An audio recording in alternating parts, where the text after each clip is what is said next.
Good morning, everyone, and very warm welcome to all respected professionals joining us today. I am CMA Subham Agrawal, a practicing cost accountant, and again, I am very good morning to all. On behalf of organizing team, it is my pleasure to welcome you all to inaugurate our session on new professional learning journey.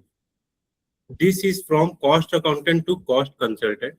Our series on costing system development and decision intelligence. अब तक हम सब cost accounting, cost record and cost audit के बारे में पढ़ते हैं and practical work भी किया है, लेकिन आज तक हम लोग इंडस्ट्री की एक्सपेक्टेशन के बारे में नहीं जान पाए। तो उसके लिए हम लोग ने ये सीरीज निकाली है कि इंडस्ट्री की एक्सपेक्टेशन जो है वो अब बदल चुकी है। कंपनी को ऐसे प्रोफेशनल की जरूरत है जो मैन्युफैक्चरिंग प्रोसेस को समझे, कॉस्टिंग सिस्टम डेवलपमेंट कर सके एंड मैनेजमेंट को बिजनेस डिसीजन लेने के लिए मीनिंगफुल इंफॉर्मेशन प्रोवाइड कर सके। सो बिजनेस डिसीजन के बारे में हम सब सुनते भी हैं और जानते भी हैं, जैसे pricing decision, cost control, product mix, profitability budgeting, make and buy, automation, investment decision और बहुत कुछ। लेकिन ये डिसीजन एक्चुअल मैन्युफैक्चरिंग डेटा से कैसे सपोर्ट होते हैं और एक सीएमए इसमें क्या रोल होता है, इसको हम आज इस गहराई से समझेंगे इस सेशन में। और इस सेशन को जो टॉपिक है वो प्रैक्टिकल एक्सपीरियंस और रियल इंडस्ट्री एक्सप्लेन करने के लिए हमारे बीच जो है सीएमए हिमेन सोनी जी हैं, जो पार्टनर है केबी सक्सेना एंड एसोसिएट में और इंडस्ट्रियल कॉस्ट कंसल्टेंट भी हैं, ईसीजी कॉर्पोरेट ट्रेनर भी हैं और साथ ही साथ manufacturing, costing and system and और कॉस्ट ऑडिट के क्षेत्र में अनुभवी प्रोफेशनल भी हैं। Sir, we are delighted to have you with us. On behalf of everyone present here, I am extended a very warm welcome to you. Sir, may I now request you to kindly share your thought and begin today's factory simulation workshop. Over to you, sir. Thank you so much, Subhamji, for our introduction and a brief about the series. And you have very well explained what is the objective, why we are conducting this series. तो जहां तक शुभम जी ने कहा, तो उससे आगे बढ़ने से पहले everyone very good morning to all of you.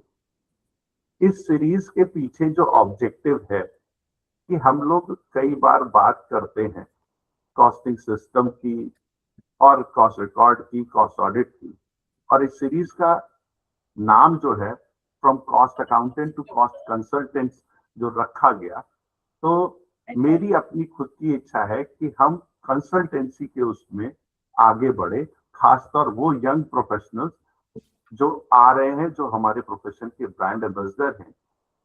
और ज्यादातर केसेस में जब भी कॉस्ट अकाउंटेंट्स की बात होती है, हम इंडस्ट्री को छोड़ दें और अपने मेंबर को छोड़ दें। ज्यादातर ये रहता है कि cost accountants means cost audit और cost accountant means maintenance of cost records. ये हमारे सीएमएस की कैपेबिलिटी का बहुत छोटा सा पार्ट है जिसको हम रिलेट करते हैं अपने प्रोफेशन से। बट जो इंडस्ट्री, जैसा कि शुभम जी ने कहा कि एक्चुअली में this is a right time, it is always a right time, ये जानना चाहे इंडस्ट्री एक्चुअली में हमसे क्या एक्सपेक्ट करती है और क्या सर्विसेज हम इसमें ऑफर कर सकते। बहुत सारी जो बातें आज मैं करूंगा वो सारी प्रैक्टिकल बेस्ड हैं और उनमें जो क्वेश्चंस आपके मन में है, कोशिश करूंगा वो क्वेश्चंस भी मैं। हाँ शुभम जी, आप कुछ कहना चाहते हैं? बिफोर स्टार्टिंग सर, मेरा एक क्वेश्चन था जो अब हम लोग ने ये सीरीज के बारे में आपसे डिस्कशन हुआ कि हम लोग इस चीज पे सेशन रखते हैं, तो आपका पहला थॉट था कि हम लोग इस सीरीज का नाम रखेंगे from cost accountant to cost consultant. So sir, मुझे ये जानना है कि ये सीरीज का नाम आपने ये क्यों रखा, मतलब why is it from cost accountant to cost consultant, and ये कॉस्टिंग सिस्टम डेवलपमेंट एक्चुअली में है क्या सर? शुभम जी, मैं उसी तरफ जा रहा था और बहुत ही अच्छा और रिलेवेंट क्वेश्चन आपने है, क्योंकि जब तक हम टॉपिक को अंडरस्टैंड नहीं करेंगे और उसका ऑब्जेक्टिव और पर्पस नहीं समझेंगे, तब तक वो टॉपिक अंत तक एक मिस्ट्री रहता है कि आखिर हम जाना कहाँ चाहते हैं। और उसी तरफ मैं पढ़ रहा था कि इंडस्ट्री क्या हमसे एक्सपेक्ट करती है। So industries are looking for professionals who actually solve the problem. हम कभी भी किसी आदमी की सर्विसेज तभी लेना चाहते हैं तो वो लीगली बाउंड है या एक कंप्लायंस पर्पस है, दूसरा कि जिन प्रॉब्लम्स को हम फेस कर रहे हैं उन प्रॉब्लम्स को लेकर कोई एक ऐसा आदमी चाहिए जो हमको उन बिजनेस प्रॉब्लम्स का सॉल्यूशन दे सके. So industry are looking for professionals who can solve business problems, not merely to ensure that compliances are done or not. So उस इंडस्ट्री की बिजनेस प्रॉब्लम को समझने के लिए we need a professionals who actually better understand the manufacturing process, developing costing system, improving in profitability, implementation of systems, optimizing cost. But last and not the least, that is more important, that they provide decision ready information. और इसीलिए मैंने इस series में उसका नाम data intelligence रखा कि data intelligence actually क्या है. और इस सीरीज का जो पर्पस है ट्रांसफॉर्म, जो शुभम जी का क्वेश्चन था कि ट्रांसफॉर्मेशन या transform from cost accountants who primary report cost and to into cost consultants. And cost consultant means who create value by helping management to take informed business decision. इस पूरे session में जो कुछ भी मैं आपके साथ शेयर करूंगा, ये मेरा जो कुछ भी मैंने थोड़ा पढ़ा, थोड़ा सीखा, वो सारे मेरे व्यूज हैं. इन सारे लोग इसमें ऐड ऑन भी कर सकते हैं कि इंडस्ट्री क्या चाहती, कि वो कैसे वैल्यू क्रिएट करेगी. इसलिए हमने इसको टॉपिक का नाम कॉस्टिंग सिस्टम डेवलपमेंट रखा और दूसरा कि cost accountants to cost consultants. I think Shubham ji आपके पहले क्वेश्चन का आंसर है कि हमने इस सीरीज को क्यों ऐसा रखा. Yes sir. दूसरा आपका क्वेश्चन था सर कॉस्टिंग सिस्टम डेवलपमेंट. मेरे ख्याल से आपने दूसरा क्वेश्चन यही पूछा था Shubham ji. Yes sir. Costing system. Yes. So cost जब भी हम बात करते हैं तो कुछ मैन्युफैक्चरिंग इंडस्ट्रीज की, मैं बीच में पॉज लूंगा 10 सेकेंड का so that I can show you some PPTs also. But वो पीपीटीज का सिर्फ और सिर्फ पर्पस ये है कि वो आपके सामने दिखती रहे, बाकी रेस्ट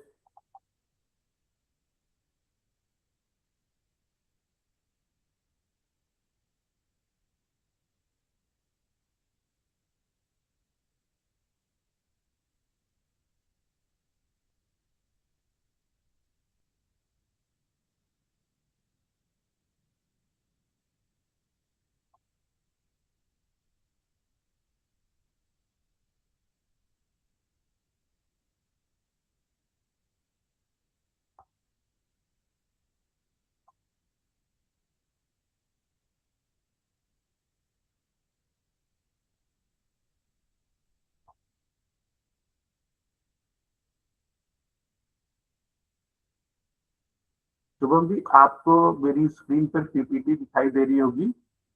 यस सर, दिख रही है. Am I audible?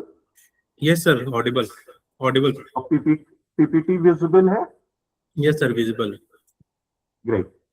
सो आपका क्वेश्चन था कि सर कॉस्टिंग सिस्टम डेवलपमेंट क्यों किया, कि बात हम लोग क्यों करना चाहते हैं. किसी भी कंपनी में इफेक्टिव कॉस्टिंग सिस्टम जो है, a company can not actually और accurately calculate the product cost. और जो शुरू में मैं टर्म्स यूज करूंगा बहुत कॉमन है और बहुत जनरल है और सारे लोग उसके बारे में. बट जैसे जैसे ये सेशन आगे बढ़ेगा, some technical terms with case studies, with practical example. Someone is writing that PPT is not visible. Is it so? It is visible right now. I think इनका नेट जो है वो शायद स्लो होगा. Okay. विजिबल है sir, visible है. Thank you. Good morning, Ram ji. Good morning sir, very good morning sir. Actually, it should be Ram Ram Ram ji. Ram Ram sir ji, Ram Ram Ram Ram. तो costing system development एक हम बात करते हैं कि कॉस्ट ऑडिट की, तो कॉस्ट ऑडिट की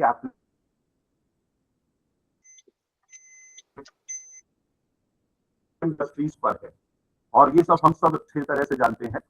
और कॉस्ट रिकॉर्ड्स की बात आती है तो सबसे पहला क्वेश्चन हमारे मन में आता है कि सर ये एप्लीकेबिलिटी क्या है, कंपनीज कौन कौन सी हैं जिन पर ये एप्लीकेबल है, एंड फिर हम उसमें काम करते हैं। मोस्ट ऑफ द केसेस में न्यू प्रोफेशनल हो, यंग प्रोफेशनल हो, सो हम बात करते हैं कि लिमिटेशन क्या है।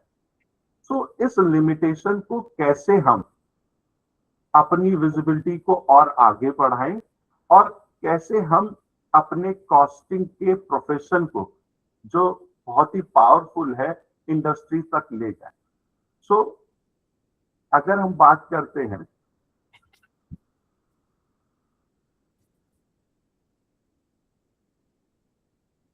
इस पीपीटी को ध्यान से देखते, जिसमें मैंने कोशिश करी है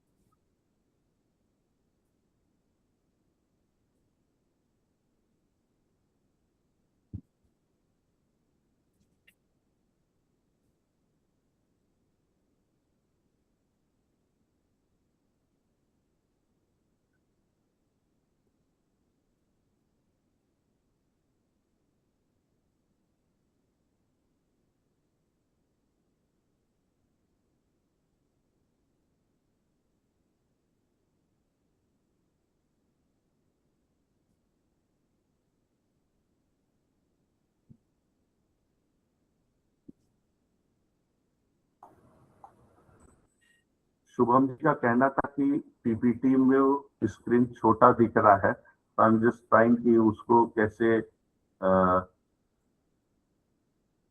विजिबल हो, पड़े उसमें। सो हम जब बात करते हैं कॉस्टिंग सिस्टम की, तो हमने तीन चीजों को उसमें लिखा है कि कॉस्टिंग सिस्टम जो है क्या है, कॉस्ट रिकॉर्ड्स के बारे में और कॉस्ट ऑडिट के बारे में। और जब हम तीनों की बात करते हैं तो कॉस्टिंग सिस्टम डेवलपमेंट है, इसमें एक पॉइंट है कि costing and implement costing mechanism. और इस टर्म को समझना जरूरी कि कॉस्टिंग मैकेनिज्म क्या है।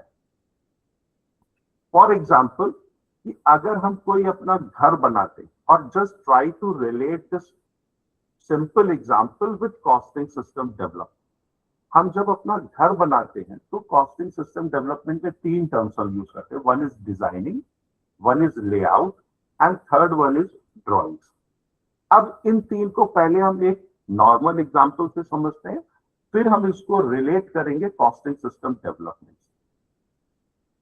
तो जब हम अपना घर बनाते हैं तो ये हम तय करते हैं कि हमको कितने बेडरूम चाहिए, कितने फ्लोर का हम घर बनाएंगे, कहां पर गार्डन होगा, कहां पर पार्किंग होगी, किस स्टाइल में, मॉडर्न स्टाइल में होगा या कैसे।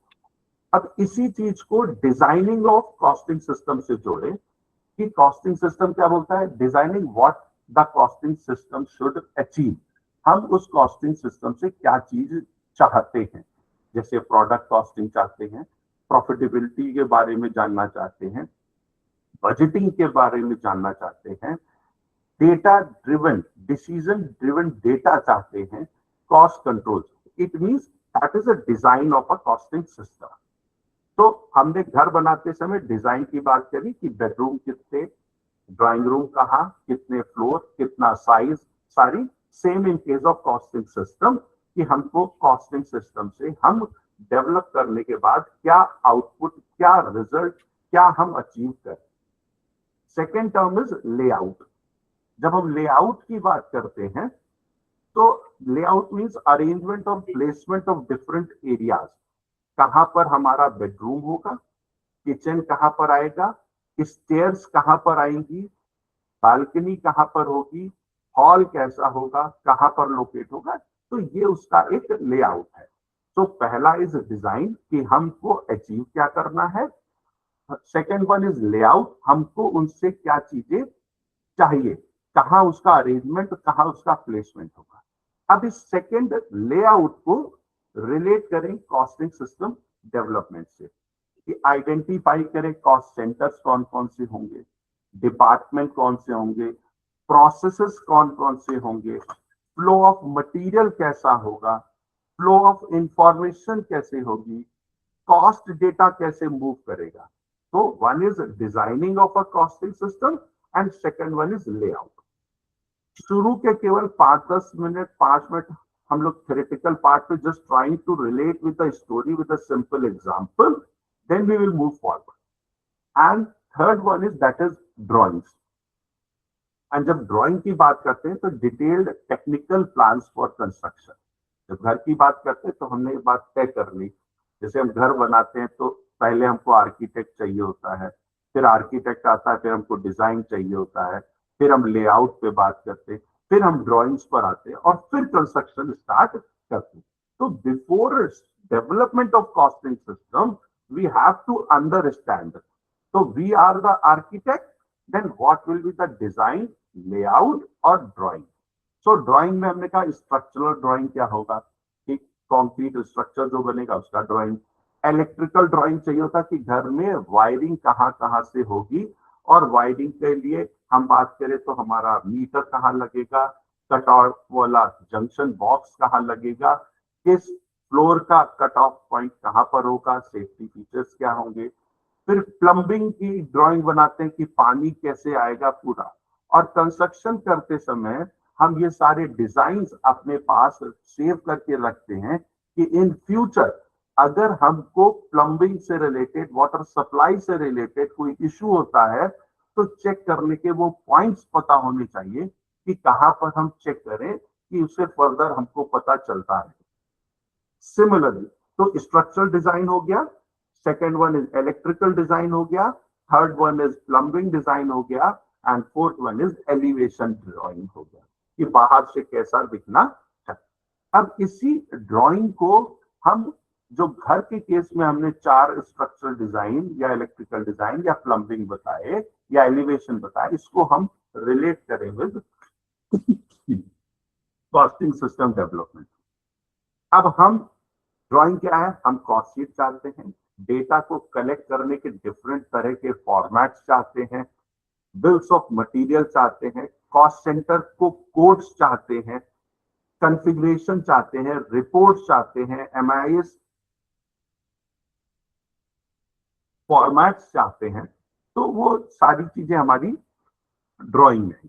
तो आई थिंक कि हमको ये बात, जो पहला पॉइंट है पर्पस का, कि कॉस्टिंग सिस्टम डेवलपमेंट का पर्पस क्या, और उसमें लिखा है design and implement costing mechanism. और मैकेनिज्म में मैंने एक्सप्लेन किया कि हम घर के एग्जांपल से कॉस्टिंग सिस्टम डेवलपमेंट की बात करते समय हमने देखा कि डिजाइन क्या है, लेआउट क्या होगा और ड्राइंग क्या होगा, और आर्किटेक्ट अपॉइंट होगा। सो आर्किटेक्ट अपॉइंट हुआ, फिर उसने डिजाइन, फिर लेआउट, फिर ड्राइंग। फिर डिजाइन में हम लोगों ने कॉस्टिंग सिस्टम को देखा कि डिजाइन का मतलब क्या है, लेआउट का मतलब हम क्या चाहते हैं, क्या हमको डेवलपमेंट करना, जहां हमने बात करी कॉस्ट सेंटर्स की, जहां हमने बात करी डिपार्टमेंट्स की, जहां हमने बात करी प्रोसेसेस की, जहां फ्लो की, मटेरियल की, इंफॉर्मेशन की, कॉस्ट डेटा की कैसे चलता है। और ड्राइंग्स में बात करी हमने कॉस्ट शीट की, बिल्स ऑफ मटेरियल की, कॉस्ट सेंटर को कोडिफाई करने की, कॉन्फ़िगरेशन की, क्या रिपोर्ट्स हमको चाहिए, उन रिपोर्ट्स के बारे में, एमआईएस फॉर्मेट्स की बात करी हमने। सो इस सिंपल एग्जांपल से हमने ये समझा कि किस तरह से कॉस्टिंग सिस्टम डेवलपमेंट का मैकेनिज्म चलता है। सो अब हम दूसरे पार्ट पे आते हैं। Second is cost record and cost audit. मैं इन दोनों पर कोई भी बात सिर्फ 30 सेकंड से ज्यादा नहीं करना चाहूंगा, बिकॉज एवरीवन नोज, तीनों ही चीजें everyone knows. I just wanted to कि हाँ, एक और एरिया जिस पर हम सब लोग काम करते, हमारे बड़े लोग काम करते आए हैं और हम लोग को भी आगे करने चाहिए। Cost records, capture and maintain cost data, और कॉस्ट ऑडिट का means assurance. So cost audit किसका होगा, जब हमारे पास रिकॉर्ड्स होंगे, और रिकॉर्ड्स बनाने के लिए जब तक हमारे पास रिकॉर्ड का डेटा को फेच करने का प्रॉपर मैकेनिज्म नहीं होगा, तब तक हम कॉस्ट रिकॉर्ड्स को प्रिपेयर अच्छे से नहीं कर सकते हैं या कॉस्ट रिकॉर्ड्स में प्रॉपर इंफॉर्मेशन नहीं आ सकती। इट मींस अगर हर इंडस्ट्री पर, हर मैन्युफैक्चरिंग इंडस्ट्री पर कॉस्ट रिकॉर्ड मेंटेनेंस कंपलसरी होगा तो उसके रिकॉर्ड्स अच्छे बनेंगे और उन रिकॉर्ड्स को मेंटेन करने के लिए वो कॉस्टिंग सिस्टम को डेवलप कराने की बात करेगा। अब जब मैं बोलता हूं कि कॉस्टिंग सिस्टम डेवलपमेंट की बात करेगा तो बहुत सारे क्वेश्चंस मन में आएंगे, ऐसा होता नहीं है, कंपनी मानती नहीं है, मैनेजमेंट सुनता नहीं है। समटाइम्स मेरे साथ होता है, मैं अपनी चीजें शेयर कर रहा हूं। सो मुझको लगता है कि अगर मैनेजमेंट तक, बिकॉज हमारा ज्यादातर इंटरेक्शन डीजीएम, जीएम और बॉस होगा तो सीएफओ तक जाता है, अगर हम मैनेजमेंट तक अपनी बात को रख पाए, सो मैनेजमेंट हमसे क्यों सुनना चाहेगा? कोई भी आदमी तब तक हमारी बात को नहीं सुनता है, नहीं समझना चाहता है, जब तक उसका कोई बेनिफिट इन्वॉल्व ना हो, जब तक उसमें उसको कोई फायदा नहीं दिखाई देता है, तब तक वो हमारी बात को सुनता नहीं है। अगर सुन लेता है तो उस पर काम नहीं करता है, और काम अगर करना चाहेगा तो इट मींस हमको वो क्वेश्चंस, ये भी मैं डिस्कस करूंगा कि when we have a meeting with top management तो किस तरह की बात हमको करनी या क्वेश्चंस करने चाहिए, so that management realises the importance of development of costing system.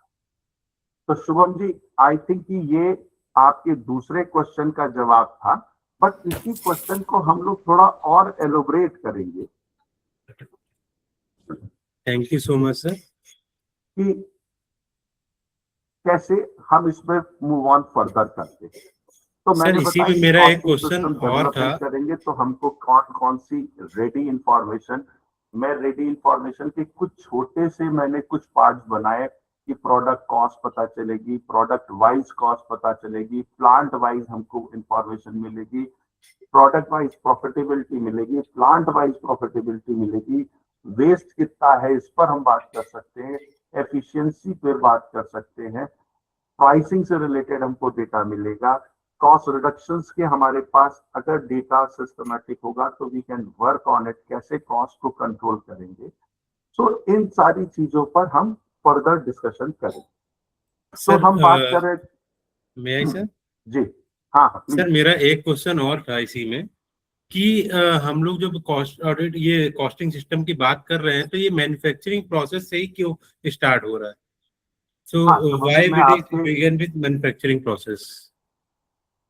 बहुत अच्छा क्वेश्चन है, लेकिन मुझको लग रहा है कि अभी मैं सेकंड वाला क्वेश्चन का आंसर थोड़ा आगे और बढ़ा लूं, फिर मैं आपके इस क्वेश्चन को थोड़े समय बाद आऊंगा। अगर आप अलाउ करें तो मैं थोड़ी देर बाद इसको बिल्कुल सर, बिल्कुल। करूँ। सो हम लोग जब कॉस्ट रिकॉर्ड की बात करते हैं और तो it is mandatory only for few companies जो कवर्ड है, और लाइकवाइज कॉस्ट ऑडिट की बात करते हैं तो कुछ स्पेसिफाइड कंपनीज हैं जो कवर्ड है, जिन पर क्राइटेरिया, जिस पर हम टेबल ए, टेबल बी और थ्रेशोल्ड और टर्नओवर सब पर बात करते हैं। लेकिन कॉस्टिंग सिस्टम पर हम बात नहीं करते हैं, और यहां पर मैं कुछ चीजें जरूर कहना चाहूंगा कि every company may not required to maintain cost records or undergo cost audit, क्योंकि हमारे पास एक लिमिट है। तो ये हो सकता है कि हर कंपनी को कॉस्ट रिकॉर्ड्स बनाना कंपलसरी ना हो, कॉस्ट ऑडिट उस पर कंपलसरी ना हो, बट ये जरूर कहना चाहूंगा, but every manufacturing company needs a costing system to survive, to compete and to make better decision। अगर हम करंट सिनेरियो की बात करें तो ग्लोबल चेंजेस इतनी तेजी से हो रहे हैं और हर कंपनी चाहती है कि डिसीजन ड्रिवन डेटा हो, और इस पर भी हम लोग बात करेंगे किस तरह के कौन कौन से डिफिकल्ट सिचुएशन में किस तरह के डिसीजंस पर ये डेटा काम करेगा और ये डेटा कहां से फेच होगा, और उन सब के लिए कॉस्टिंग सिस्टम डेवलपमेंट की जरूरत, कॉस्टिंग की जरूरत होगी। इट मींस कॉस्ट रिकॉर्ड कुछ चीजों पर एप्लीकेबल है, कॉस्ट ऑडिट कुछ पर एप्लीकेबल है, but costing system development is necessary is necessary, is a need of R for each and every manufacturing company. So it means कि कॉस्ट ऑडिट का एक लिमिटेड दायरा है, कॉस्ट रिकॉर्ड्स का एक लिमिटेड दायरा है, but costing system, Girish Ramji want to ask some question.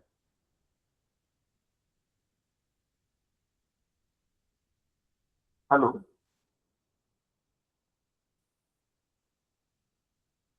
am I audible? Mr. Girish Yes, sir, Ramji? audible. Yes, sir, you are very audible. Audible, sir, audible. Might be there some issue. So cost audit limited है, cost records का scope limited है, but costing system के लिए कोई चीज define नहीं है. It means ये एक ओपन एरिया है फॉर प्रैक्टिशनर्स कि हम कैसे इसको एक्सप्लोर कर सकते. एक छोटा सा डेटा हम लोग बात करेंगे कि हम और ये कंपनीज पर है और एमएसएमईज इससे सब दूर तक अभी कोई भी इस पर रूल नहीं है. और जब भी हम एमएसएमई की बात करते तो हमको लगता है एमएसएमई मतलब छोटे छोटे जो होते हैं 5 करोड़ 10 करोड़ वाले. ऐसा नहीं है, मिलियंस ऑफ एमएसएमईज हैं. अगर उसमें मिलियंस की बात करें तो 9 करोड़ एमएसएमई है. हम सर्विस वाली हटा भी देते हैं तो करीब 5 करोड़ मैन्युफैक्चरिंग यूनिट्स हैं. उसमें स्मॉल, माइक्रो और मीडियम की बात करें तो मीडियम जब मैं बोल रहा हूं तो जिनका टर्नओवर 300-400-500 करोड़ से ऊपर है, ऐसी 41,700 एमएसएमईज हैं इंडिया में जिनका टर्नओवर इतना है, और those who are engage in manufacturing process. और अगर इतनी सारी इंडस्ट्रीज मैन्युफैक्चरिंग प्रोसेस में हैं तो उनकी इंडस्ट्रीज को ऑप्टिमली, प्रॉफिटेबली, सिस्टमैटिकली रन करने के लिए डिसीजन लेने पड़ते होंगे. सो उन डिसीजंस को लेने के लिए, डिसीजन इंटेलिजेंस डेटा के लिए हमें सिस्टम की जरूरत पड़ेगी, और उस सिस्टम से सारे पर्पस जो डिसीजन के हैं वो कॉस्टिंग सिस्टम डेवलपमेंट से सॉल्व होते हैं. This is one of the major area. अगर ये हमने मीडियम की बात करी, लार्ज की बात करें, स्मॉल की बात करें, स्मॉल भी वो है जिनके टर्नओवर 50 करोड़ से ऊपर है. So what I want to say here, Shubham ji, am I audible? Sir audible sir. Sir Girish ji का एक क्वेश्चन है कि कैन एनीवन टेल कि मेरी आवाज आ रही है? Yes sir, audible sir. Yes, sir.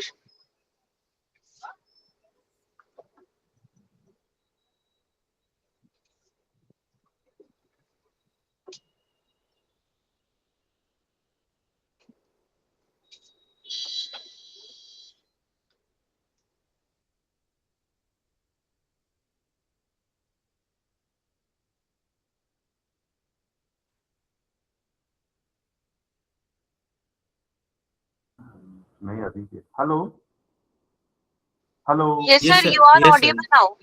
Audible sir. हाँ करें. अच्छा, mister Ramji is writing that he has some question. Girish Ramji has written my question, how to reach them as a consultant to MSME. Very good question, Ramji sir. मैं उस पर भी, मुझे को 5-10 minute और दे, मैं वहां तक भी पहुंचूंगा कि how we can reach them as a consultant, either to MSME और एनी. तो मैं बात कर रहा था कि मैन्युफैक्चरिंग की बात कर रहा था जिसमें हम लोगों ने कुछ डेटा की बात करी मीडियम या एमएसएमई के लिए. सो जितना भी मैन्युफैक्चरिंग है, most of them don't require cost audit, but almost all of them need better costing, pricing, profitability information, and that is the market for cost accountants कि हम कैसे इस पर बात करें. और इसीलिए मैंने इस सीरीज का नाम जो ऑर्गेनाइजर ने रखा कि from cost accountant to cost consultant. अब this is a big area for us. और अब गिरीश रामजी सर का क्वेश्चन कि हम कैसे कंपनी तक या एमएसएमई तक पहुंचे. दो केसेस हैं. एक वो कंपनीज जिनके पास अपना कॉस्टिंग सिस्टम है और एक जिनके पास नहीं। तो हमारा टारगेट ऑडियंस दूसरा है। जब हम दूसरे के पास पहुंचते, कुछ ऐसे हैं जिनके पास मैनेजमेंट ये चाहता तो है कि there should be some proper systematic system जिससे उसके पास कुछ आउटपुट मिले, और दूसरे केस में मैनेजमेंट नहीं चाहता। सो कुछ केसेस में मैनेजमेंट चाहता है बट उनके यहाँ डेटा उस तरह से कलेक्ट नहीं किया गया, उस तरह से सिस्टमैटिकली डिजाइन नहीं किया गया कि उससे desired output when ever what ever management जो चाहता है वो मिल सके। और दूसरा ऐसा है जिसके पास डेटा है लेकिन उस डेटा को स्ट्रक्चर्ड फॉर्म में नहीं ला पा रहे हैं जिससे हमें डिजायर्ड इंफॉर्मेशन मिल पाए। और इस चीज को मैं छोटे से स्टोरी से शुरू करूंगा, क्योंकि राम जी ने क्वेश्चन पूछा कि how to reach them as a consultant to MSME, और बहुत शानदार क्वेश्चन है ये। और मेरा पर्पस भी यही था कि एटलीस्ट हम सब, जो मेरा experience, I am not saying that I am good enough in that, I am also in a learning process, और मैं उस चीज को सीखने की कोशिश कर रहा हूं। बट ऑब्जेक्टिव इज कि जो मैं समझ रहा हूं वो हम दूसरों तक भी पहुंच सकते हैं, अपनी बात को रख सकते हो।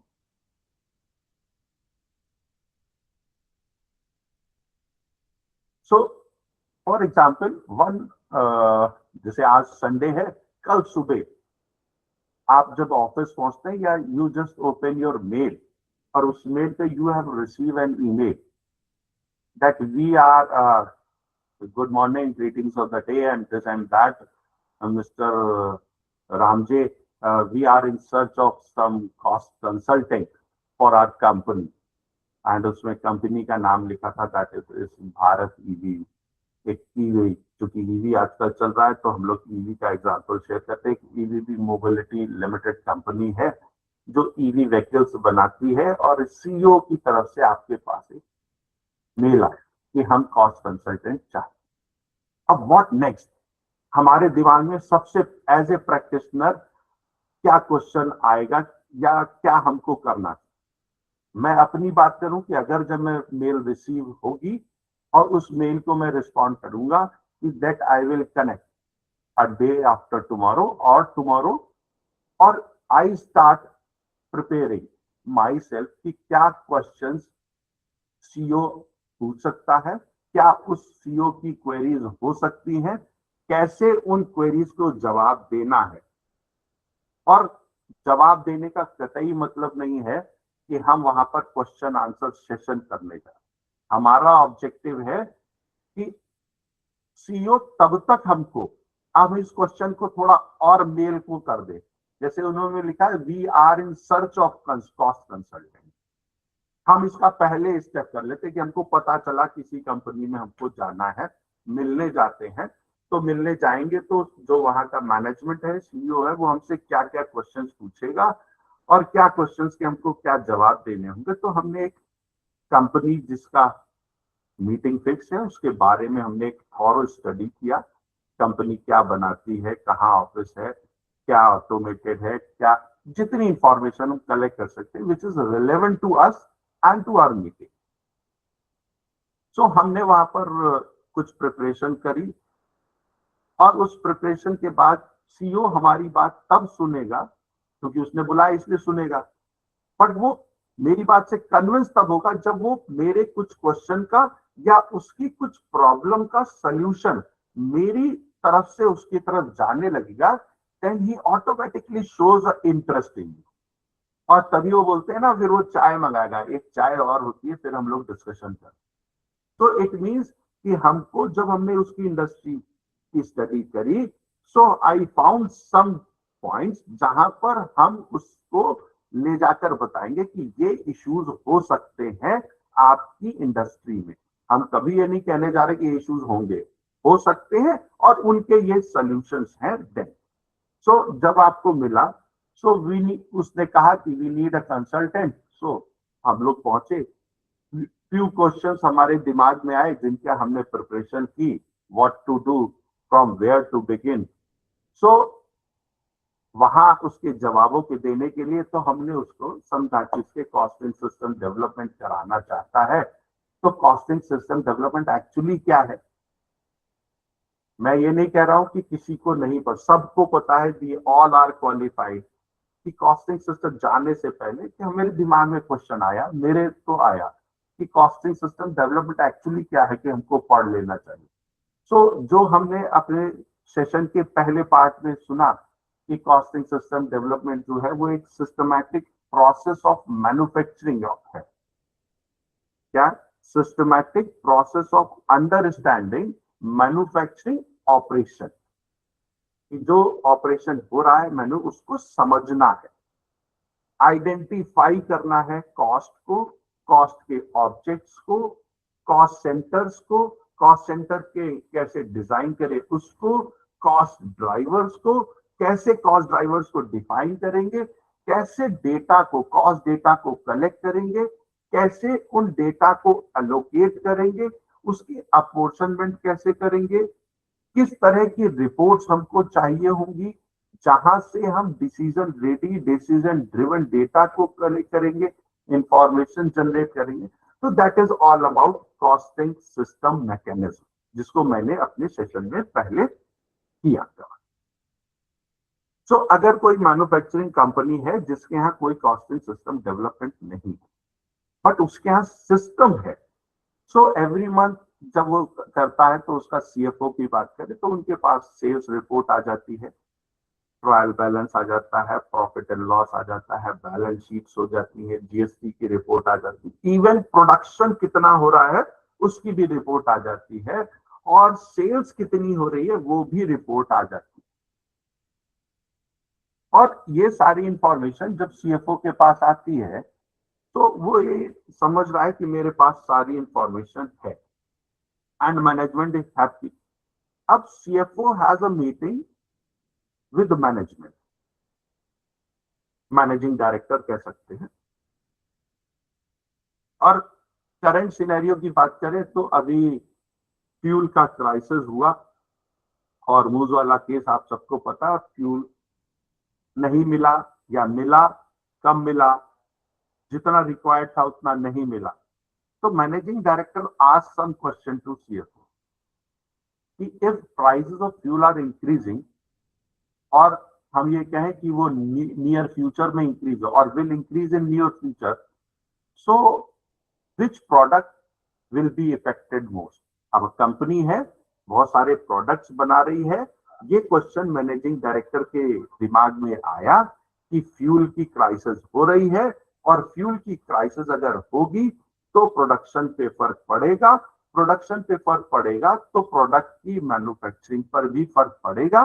लेकिन वो ये जानना चाहता है कि किस प्रोडक्ट पर सबसे ज्यादा फर्क पड़ेगा। अब जो फाइनेंस हेड सीएफओ है, he has sufficient information की balance sheet, trial, production report, sales report, GST return, each and everything. तो जब मैनेजिंग डायरेक्टर ने पूछा, so finance head has no answer about all this, only one this question, एक ही question उसने पूछा। तो फाइनेंस हेड के पास नहीं थे, तो there is as such no data. तो सीएफओ क्या कहेगा या फाइनेंस हेड क्या कहेगा, सर हमारे पास इस तरह का कोई डेटा ही नहीं है जिससे हम ये बता पाए कि फ्यूल, हम ये तो बता सकते हैं सर कि फ्यूल कितना लगता है हमारे यहाँ, फ्यूल कितना आता है हमारे यहाँ, फ्यूल बचा कितना है, बट फ्यूल कंज्यूम कितना हुआ ये भी बता सकते हैं, बट प्रोडक्ट वाइज हमारे पास क्या इंफॉर्मेशन है, इस तरह की कोई इंफॉर्मेशन या कोई डिटेल हम लोग प्रिपेयर नहीं करते हैं। सो प्रोडक्ट वाइज इसका क्या इंपैक्ट पड़ेगा, we are not in a position to analyse.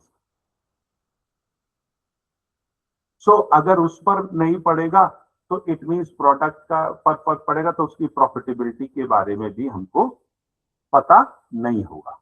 तो अगेन एफए के पास, फाइनेंस हेड के पास इस बात का कोई क्वेश्चन आंसर नहीं। Again MD asked one more question, अच्छा अगर ये नहीं है तो फिर तो हमारे पास अगर fuel prices 2%, 3%, 5%, for example, then what will happen? उनमें से कौन सा प्रोडक्ट, हम नंबर ऑफ प्रोडक्ट्स बना रहे हैं, out of all products which product will be affected most? पहली बात तो उसने पूछा प्रोडक्ट पे फर्क पड़ेगा, उन्होंने कह दिया हाँ पड़ेगा। सर ये तो सिंपल है, एवरीवन कैन आंसर कि अगर फ्यूल प्राइसेस बढ़ेंगे, फ्यूल लग रहा है तो प्रोडक्ट बढ़ेगा। किस पे फर्क पड़ेगा, कोई आंसर नहीं है। अगर इतने परसेंट बढ़ जाए तो भी आंसर नहीं है। मोस्ट ऑफ द केसेस में जैसे हम बोलते हैं फ्यूल के प्राइसेस 5% बढ़े तो कॉस्ट पर क्या, प्रॉफिटेबिलिटी पर फर्क पड़ेगा। तो समवेयर इट इज सर 5% वहां पड़ा है तो 5% वहां भी पड़ेगा, 5% वहां भी पड़ेगा। ये answer is based on assumption, and assumption क्या है कि एक ही फैक्टर है जो इसको इफेक्ट करता है और वही फैक्टर में केवल चेंज होगा, इसलिए इतना ही। This is a completely a wrong answer. There are multiple of factors which are affecting the company, be a government policy, be a fluctuation in prices, be a internal matters। तो उन सारे factors को देखने के बाद ही कोई बता सकता है कि अगर फ्यूल के प्राइसेस में सर्टेन परसेंटेज ऑफ बढ़ेगा या चेंज होगा, इंक्रीज हो या डिक्रीज, तो प्रोडक्ट पे फर्क पड़ेगा और प्रोडक्ट के प्राइसेस पर भी, कॉस्ट पर भी फर्क पड़ेगा। It means again, finance head don't have any answer to that. So उसने एमडी ने फिर पूछा, अच्छा मान लो ये सब नहीं पता है तो क्या हम अपनी सेलिंग प्राइस बढ़ा सकते हैं? भाई फ्यूल के प्राइसेस 5% बढ़ गए और हम भी अपना प्राइस बढ़ा सकते हैं, जो एक्चुअली हो रहा है। कुछ भी पड़ रहा है, सेलिंग प्राइस बढ़ा देना, कस्टमर को कुछ नहीं पता है। कस्टमर का मतलब ही है कष्टों से मत। तो कस्टमर को कुछ नहीं पता है, ना हम नोट कर रहे हैं कि रिफाइंड ऑयल पहले क्या था, अब रिफाइंड ऑयल क्या खा रहे हैं। वी आर जस्ट कंज्यूमिंग, आता है यूज करते हैं। तो उसने क्वेश्चन पूछा, क्या हम सेलिंग प्राइस को बढ़ा सकते हैं? So FA catches this question. हाँ sir, this is the best option we can do. अब जब एफए ने ये बात कही, then MD ask how much, और कितना बढ़ा दे और किस प्रोडक्ट पर बढ़ा दे। जब सीईओ का ये क्वेश्चन आया, then again finance head don't have any answer. और हमारी रीच केवल फाइनेंस हेड तक ही होती है, हम मैनेजमेंट तक मैं नहीं पहुंच पाता, तो मैं अपनी बात नहीं। तो उसने पूछा कि ऐसी क्या इश्यूज हैं जिसकी वजह से इन क्वेश्चंस के आंसर्स हमको नहीं मिल पा रहे हैं और हम इस पोजीशन में नहीं है कि हम डिसीजन ले सके। और उसने कहा, आपने कहा ईआरपी, हमने ईआरपी लगवा दिया। कंपनी ने, आपने फाइनेंशियल स्टेटमेंट की, हमने उसको सिस्टमैटिक करा दिया। Then what is the problem, why we are not getting a answer of those questions from your side? So the only answer which FA should give, FA must give, that we don't have a proper systematic costing system. अगर हमारे पास जो, और इसमें से कोई ऐसा question नहीं है जो एमडी ने पूछा या मैंने एग्जाम्पलरी उसको बताया, जो क्वेश्चन अराइज किसी भी मैनेजमेंट, किसी भी एमडी, किसी भी ओनर, किसी भी शेयर होल्डर के दिमाग में नहीं आता हो कि अगर ऐसा हुआ तो हम क्या करेंगे। क्योंकि उसके पास उसके क्वेश्चन के आंसर नहीं मिल पाते और उन प्रॉब्लम्स का सही सल्यूशन कोई नहीं बताता, इसलिए वो वहीं स्टक हो जाता है। सो एफए जब उसका जवाब नहीं दे पाए तो फिर यहां तक हमने एक स्टोरी बिल्ड करी। फॉर एग्जाम्पल, हम एक प्रैक्टिकल स्टडी की बात करें, ऐसा माना जाता है कि Toyota has best and strongest costing system in the world. अब मान लेते हैं कि टोयोटा का किसी दिन profit in comparison to previous year घट जाता है,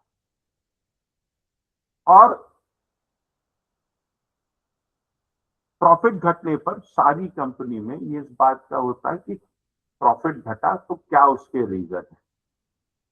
तो कैसे हमको सोचना होता है, मैं बिल्टअप कर रहा हूं इस चीज को कि क्या क्वेश्चंस हम मीटिंग में आएंगे या क्या क्वेश्चन हमको रेस करने चाहिए। एंड वन मोर रिक्वेस्ट कि चूंकि ये एक सीरीज है जरूरी नहीं है कि ये पूरा टॉपिक कवर हो पाए, वी विल कंटिन्यू। अगर आप सब लोगों को ये अच्छा लगेगा that it is a fruitful, then we will continue, तब भी करूंगा, बट आपको अच्छा लगेगा देन वी विल गेट कि I am on the right track. So मेरी सबसे रिक्वेस्ट है to make the session more interactive. If it sounds good, it is knowledgeable, आपको लगता है something is a value addition, please text that हाँ we are getting that. और मेरी request है इस पर हम लोग टेक्स्ट जरूर करें। Thank you so much Amit. Text करेंगे तो I can read easily. So Toyota ने सोचा कि अगर हमारा प्राइसेस या प्रॉफिट घट रहा है तो क्या रीजन है। सो टोयोटा स्टार्ट एनालाइजिंग किस मॉडल में हो रहा है, ये पता करते हैं। और टोयोटा के कई सारे प्लांट हो गए, तुम लोगों ने सबसे पहले पता करो प्लांट कौन सा है, किस प्रोडक्ट में है।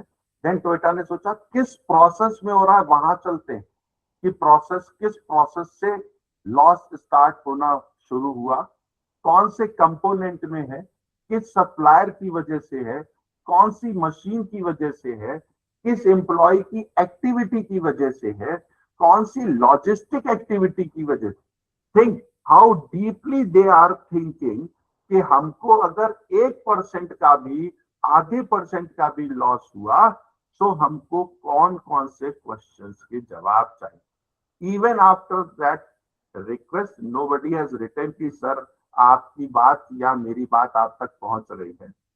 सो इन सारे क्वेश्चंस को टोयोटा में देखा गया कि किस मॉडल में, किस प्लांट में, किस प्रोसेस में, किस एक्टिविटी में, किस एम्प्लॉय की एक्टिविटी में, किस लॉजिस्टिक एक्टिविटी में, किस कंपोनेंट में, किस सप्लायर की वजह से ये लॉसेस हुए, वो इतना डीप जानते हैं। विदाउट अ कॉस्टिंग सिस्टम, जो क्वेश्चन टोयोटा के, ये एक स्टडी है जहां से मैंने लिया, इन सारे क्वेश्चंस का जवाब कभी भी नहीं मिल सकता है जब तक टोयोटा के पास कॉस्टिंग सिस्टम है। That is written in the report, costing system. और अगर कॉस्टिंग सिस्टम नहीं है तो जितने भी डिसीजन मैनेजमेंट के द्वारा जिनमें कॉस्टिंग सिस्टम नहीं है लिए जा रहे हैं, that all are based on market और बेस्ड ऑन गेसेस। जो हम गेस करते हैं, मार्केट देखते हैं, कॉम्पिटिटर को देखते हैं, वो ऐसा कर रहा है तो हम भी ऐसा कर लेते हैं, वो गेस पर। But for accuracy costing system होना चाहिए। और हम सबको पता है कि डिसीजन जितने भी होते हैं, वी नीड, और डिसीजन लेने के लिए we need decision ready data that support strategic decision हो, ऑपरेशनल डिसीजन हो, फाइनेंशियल डिसीजन हो। इन सारों के लिए हमको डेटा चाहिए। Thank you so much Amit Jain ji. और डेटा चाहिए डिसीजन लेने के लिए। सो और ये हमारा एक्सपर्टीज एरिया है, बट ये छिपा हुआ एक्सपर्टीज एरिया है जिसको हम चाहते हैं हम सब मिलकर इस पर काम करें। कुछ भी डिफिकल्ट नहीं है। स्टार्ट मीटिंग विद कंपनीज, 1 बार 2 बार 4 बार 10 बार, लेकिन एक दिन वो इस बात को रियलाइज करेगा। But what we have to do, we have to make them realise. So every manufacturing company need a costing system. अब डिसीजन की जब मैंने बात करी तो डिसीजन बहुत तरह के हैं, जिसमें से कुछ डिसीजन जो मैं बोलूंगा वो हम सबने पढ़े और कुछ हमने पढ़े हैं, शायद ध्यान नहीं होंगे। और उस पर एक डिसीजन मेकिंग फॉर प्राइसिंग है, प्रोडक्ट मिक्स है, ऑटोमेशन। ये एक ऐसा डिसीजन है, ये जो आजकल हो रहा है, एआई आ गया, सिस्टम डेवलप करना है, उसको ऑटोमेट करना है, तो वेदर शुड बी ऑटोमेटेड और not, whether use with AI और नॉट। ये एक बहुत बड़ा एरिया है डिसीजन का। क्वेरीज इस पर होंगी, मैनेजमेंट के दिमाग में एन नंबर ऑफ क्वेश्चंस होंगे। Profitability, cost control, investment decision, replacement decision. Then again ESG, government इस कंसेप्ट को प्रमोट कर रही है, ईएसजी को, environment sustainability report, and that is mandatory to in 1000 listed companies. और उन 1000 लिस्टेड कंपनीज के साथ एन नंबर ऑफ वेंडर्स है, those who are engage in manufacturing process, that is applicable. और उस ईएसजी का भी ऑब्जेक्टिव सिर्फ और सिर्फ कॉस्टिंग सिस्टम के डेवलपमेंट के डेटा से ही सॉल्व होता है। इसीलिए गवर्नमेंट अवेयरनेस के तौर पर एमएसएमईज में ईएसजी के कंसेप्ट की अवेयरनेस करा रहे हैं। तो मेरा कहना है, we are not here or merely for preparation of cost records and conduct a cost audit. We are a professional who can transform manufacturing data into a decision ready data. और इसको कैसे करते हैं उस पर भी हम लोग आगे बढ़ते हुए धीरे धीरे। अब हम लोग टोयोटा की बात कर रहे थे, जहां पर हमने कहा कि उसके इतने सारे क्वेश्चंस आए, कौन सा प्लांट, कौन सा ये वो। आप टोयोटा की स्टडी मैंने पढ़ी, आप उसको सोचे कहां तक वो इंफॉर्मेशन को करते हैं और कैसे उन्होंने वर्ल्ड का सबसे strongest cost management system develop किया। मतलब even they know the cost of every bolt, even they know cost of every welding operation. यहां तक भी जो उनकी गाड़ियों पर पेंट होता है, वो पेंट एक बार में नहीं होता है, उसकी लेयर्स ऑफ पेंटिंग होती है। तो ईच लेयर पर पेंट की क्या कॉस्ट आती है, वहां तक भी वो जाते हैं। फॉर एवरी पेंट लेयर की कॉस्ट, हर लेबर, अगर वो ऑटोमेटेड है, हम थोड़ी देर उसको बाहर कर दे, लेबर भी जो काम करी, तो for every minute a time devoted by labour and what is the cost of every labour who is devoting time. और अगर वो और मशीन्स का यूज कर रहे हैं, अगर नहीं वो यूज कर रहे हैं रोबोटिक्स का यूज कर रहे हैं, सो मशीन आवर्स भी कितने लग रहे हैं और हर सेकंड पर कितनी कॉस्ट आ रही है इस बात को। और अगर डिजाइन में चेंज होता है तो भी वो ये जानते हैं कि डिजाइन चेंज करने पर कॉस्ट पर क्या फर्क पड़ेगा। और हम सब ने कहीं ना कहीं सुना होगा काइज़ेन कॉस्टिंग के बारे में। काइज़ेन का मतलब होता है कॉन्टिन्यूअस इंप्रूवमेंट, और कॉस्टिंग ही एक ऐसी चीज है जो बताती है रोज सुबह शाम, जब तक आप कॉन्टिन्यूअसली डेडिकेटेडली उस पर नहीं काम करेंगे, तब तक you don't get. Sir, with the promotion of ease of doing business, the government is diluting cost compliance requirement. Hence, MSME are not ready to spend on cost. I partially agree with you कि government doing of business की बात कर रही है। अब यहीं पर आपने बहुत अच्छा लिखा, गवर्नमेंट कह रही है, कंप्लायंस की बात मैं नहीं कर रहा हूं। एमएसएमई या किसी भी इंडस्ट्री को बताना है कि हमारी इस चीज से आपको क्या फायदे होंगे।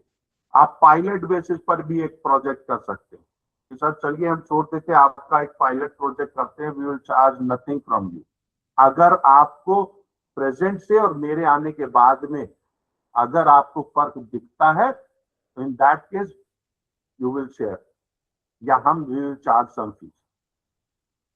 तो हमको पायलट पे भी करना चाहिए।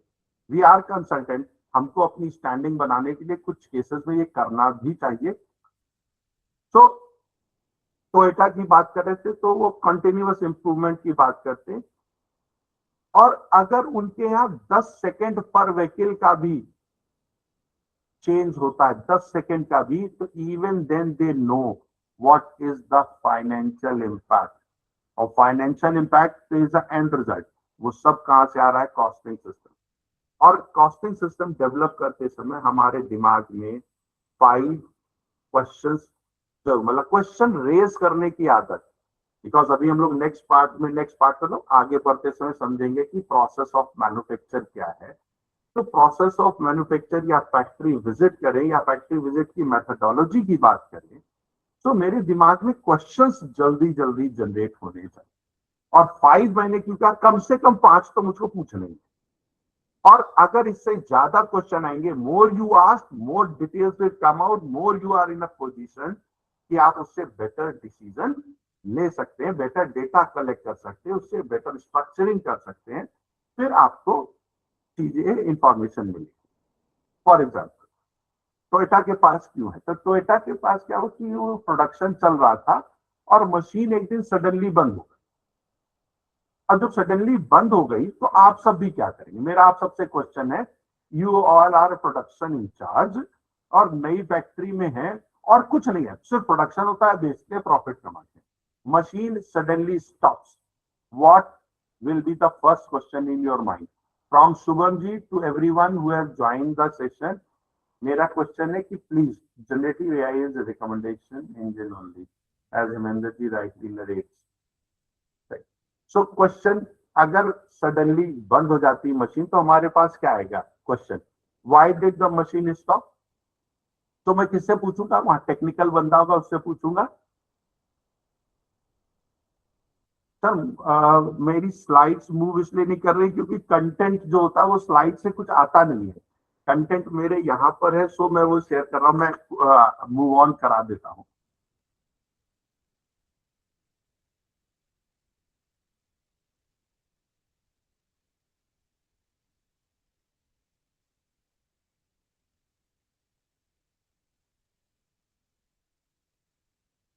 सो पहला क्वेश्चन जो हमने पूछा कि मशीन क्यों बंद हुई, तो टेक्निकल बंदे ने कहा कि sir there was an overload, load ज्यादा हो गया होगा और फ्यूज जो है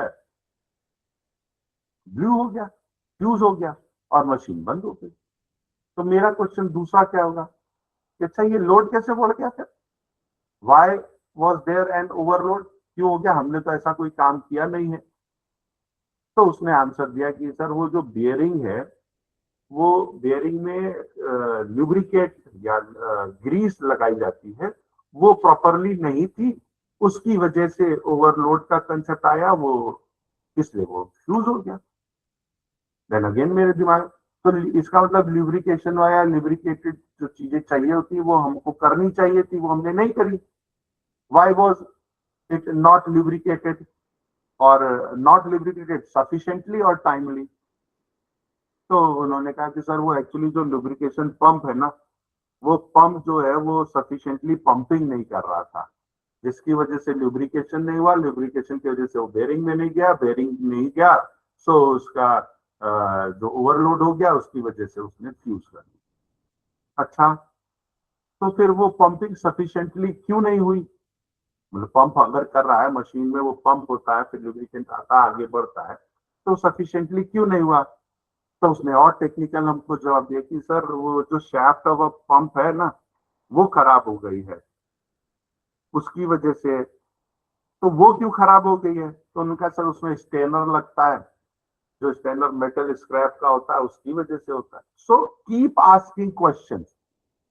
अब जब इस तरह के इश्यूज हुए तो टोयोटा ने सोचा कि हमारे पास इस तरह के क्वेश्चंस का जवाब के लिए तब तक हम नहीं आंसर ढूंढ पाएंगे, रूट कॉज ढूंढ पाएंगे, जब तक हमारे पास सारी चीजों की अप्रोप्रिएट टाइमली अब तो रियल टाइम इंफॉर्मेशन अवेलेबल नहीं होगी।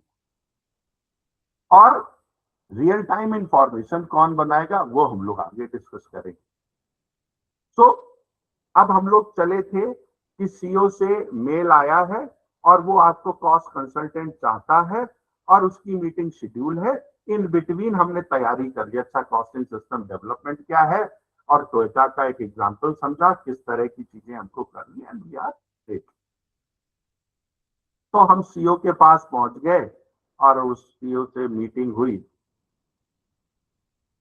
अब जब किसी से भी हमारी मीटिंग होगी,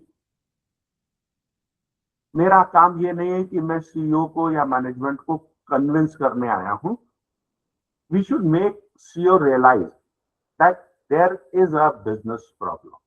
और ये इतना आसान नहीं है जैसे मैं बोल रहा हूं कि जाऊंगा सीईओ को बता दूंगा सर ये आपका प्रॉब्लम है।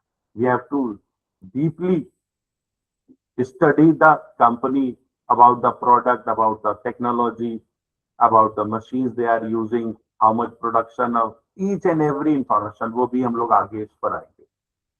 और अगर सीईओ इस बात को एक्नॉलेज कर लेता है कि हाँ ये प्रॉब्लम्स हैं, और ये भी हमको कि sir we are raising a pointing a problem because we have a solution होता है।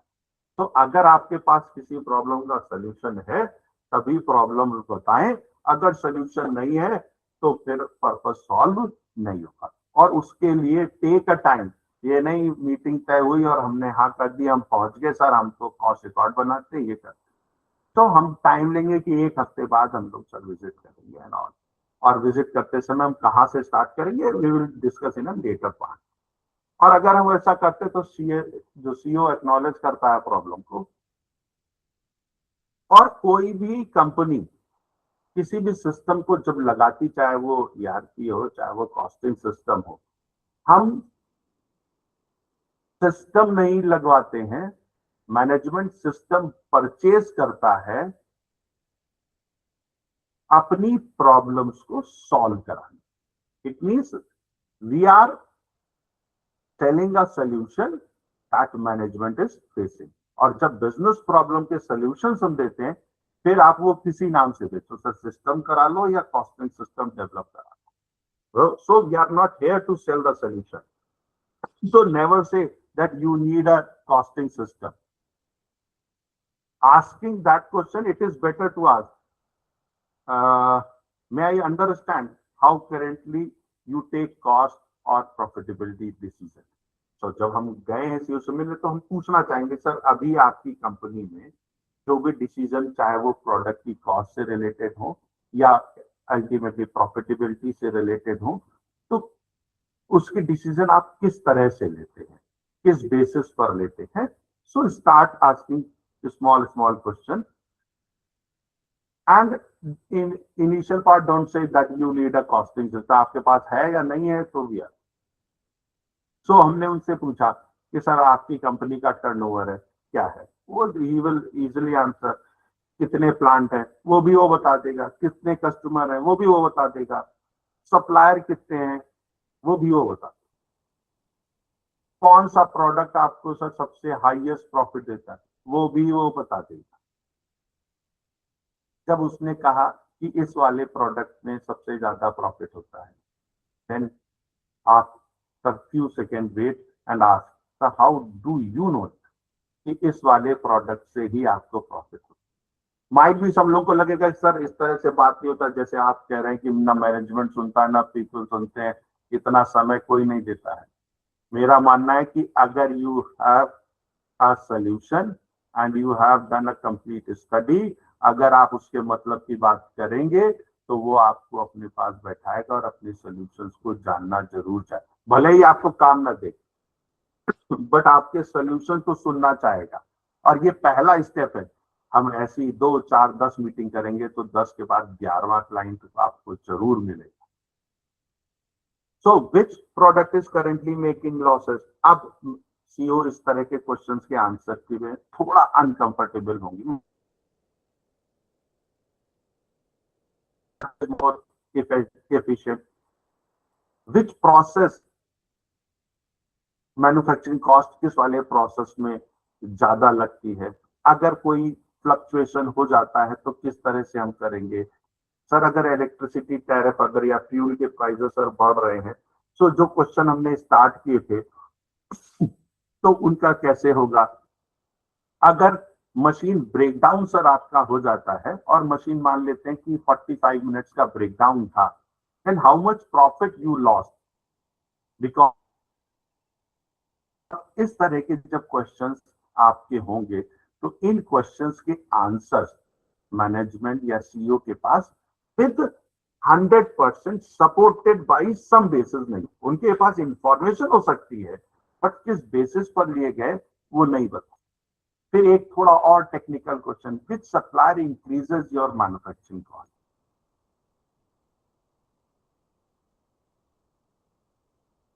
या हम यूं कह लें कि how you can get to know that which supplier is a cheaper one, आप किस तरह से तय करते हैं? सो ये जो डिसीजन जो क्वेश्चन थे दैट आर कॉमन, जो ज्यादातर मैनेजमेंट के पास होते हैं। अब हम बात करते हैं कि थोड़ा क्वेश्चन को और डिस्कशन को आगे बढ़ाते हैं कि सर आज सस्टेनेबिलिटी की बात करें तो कार्बन कॉस्ट मेजरमेंट आप लोग कैसे करते हैं?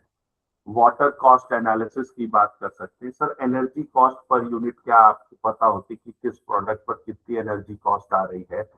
या वेस्ट मैनेजमेंट पर सर कितना हो रहा है? स्क्रैप आजकल बहुत सारा जनरेट होता है, सबके पास एक इशू है, स्क्रैप है उसका वैल्यूएशन कितना जनरेट होता है, किस प्रोसेस में कितने परसेंटेज वेस्ट हो रहा है इसकी इंफॉर्मेशन नहीं होगी। सर ESG रिपोर्टिंग कैसे होगी, सस्टेनेबिलिटी पर, ये वो जो क्वेश्चंस हैं जो अनकॉमन है, जो आपकी तरफ से जानने चाहिए कि सर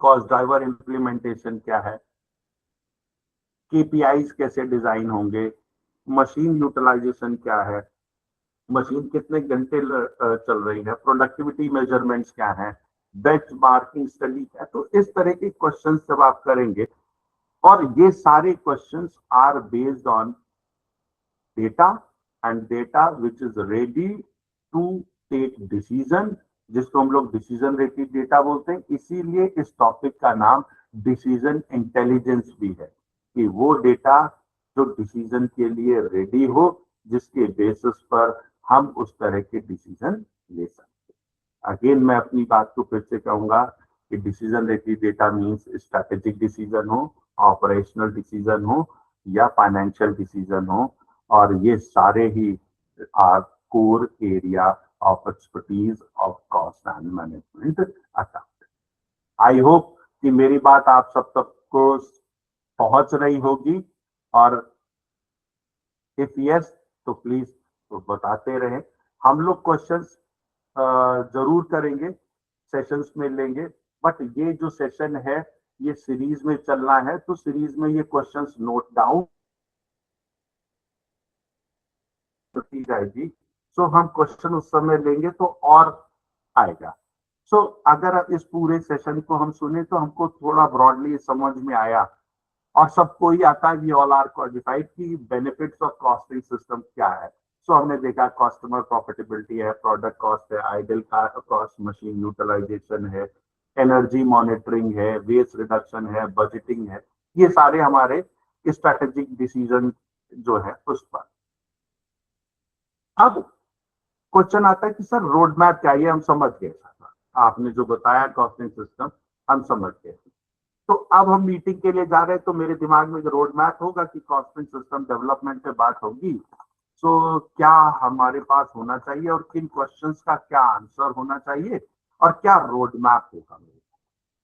तो we have to understand business, we have to understand manufacturing process, we have to understand कौन सा प्रोडक्ट बनता है, वो हमको जानना है कि कौन सा मटेरियल यूज करते हैं, we have to understand processes क्या है, mapping of cost centre design क्या है, कॉस्ट ड्राइवर्स क्या है, एसेट मैपिंग क्या है, यूटिलिटीज क्या है, यूटिलिटीज में वाटर ट्रीटमेंट है, चिलिंग प्लांट्स है, बॉयलर सेक्शंस हैं।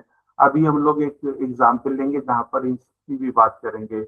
इंफॉर्मेशन मैपिंग क्या है, फिर आएगा कॉस्ट रिकॉर्ड्स क्या है, MIS क्या है, और ये सारी चीजें मिलकर बन जाएंगे डिसीजन इंटेलिजेंस। सो इस कॉस्टिंग सिस्टम डेवलपमेंट की जब हमने बात करी तो एक रोड मैप तैयार किया कि हमको क्या समझना है, बिजनेस को, मैन्युफैक्चरिंग को, प्रोडक्ट को, प्रोसेसेस को, मटेरियल को, यूटिलिटी को, एसेट मैपिंग को, कॉस्ट ड्राइवर्स को, इंफॉर्मेशन मैपिंग को, MIS को, and then become a decision intelligence data. So it means कि डेटा को कलेक्ट करना और डेटा कहां से related. So we start visiting factory जाएंगे, बट पेन पेपर लेकर जाएंगे। तो मैन्युफैक्चरिंग इंटेलिजेंस गैदरिंग, अब इस नाम को सुने, मैंने दिया manufacturing collection of data, but हम अपन बोलते हैं मैन्युफैक्चरिंग इंटेलिजेंस गैदरिंग। तो अगर आप सबसे एक जनरल क्वेश्चन पूछे कि मैं why should I know about the company, मैंने कहा कंपनी के बारे में पढ़े, कंपनी जानना चाहते हैं, तो आप सबके मैं आंसर टेक्स्ट में देखना चाहता हूं कि why should I know about the company. और मान लेते हैं कि ये एक ईवी व्हीकल मैन्युफैक्चरिंग कंपनी है, सो आप क्यों कंपनी के बारे में जानना चाहते हैं? मैं ये इसलिए जानना चाहता हूं कि वो स्टार्टअप है, क्या वो लिस्टेड कंपनी है, क्या वो पब्लिक सेक्टर यूनिट है, क्या वो मल्टीनेशनल कंपनी है। तो आपके कुछ दिमाग में आएगा कि व्हाट इज द ऑब्जेक्टिव। ये क्वेश्चन का क्या मतलब है इन चारों क्वेश्चन में कि PSU है और लिमिटेड है। सो मैंने पहले ही बताया कि we are not discussing about cost record और cost audit.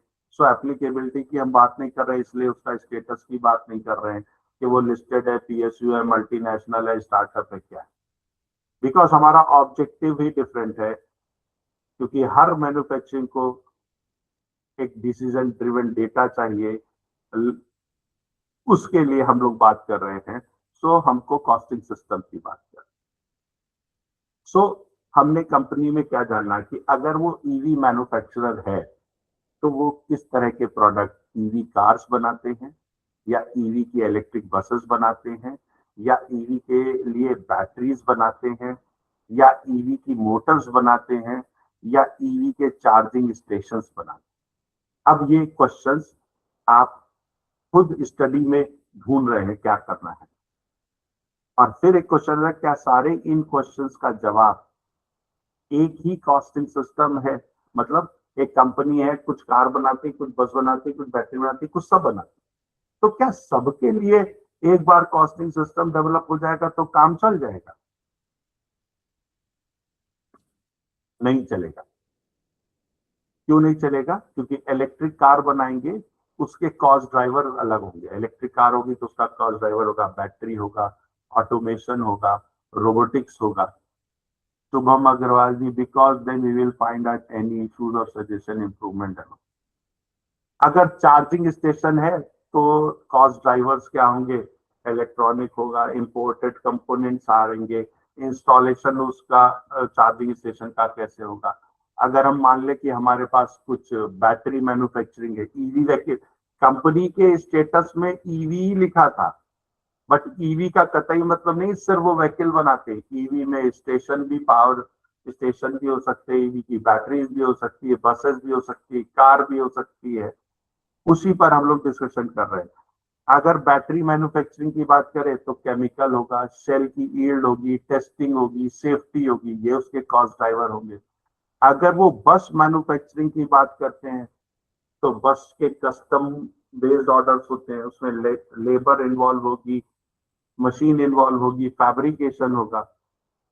So what I want to ask here, will one costing method accurately measure all the cost of all four businesses? क्या एक ही कॉस्टिंग सिस्टम सबके लिए काम करेगा? No. Very good answer. ना, the answer is big no.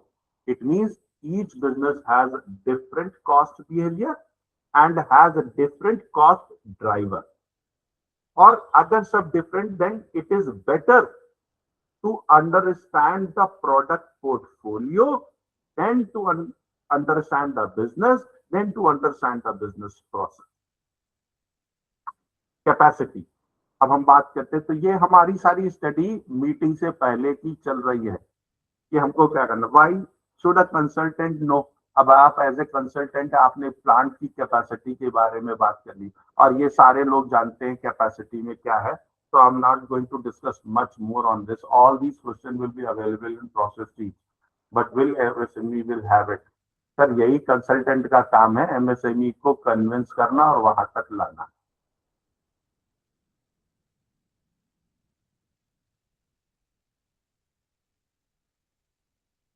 तो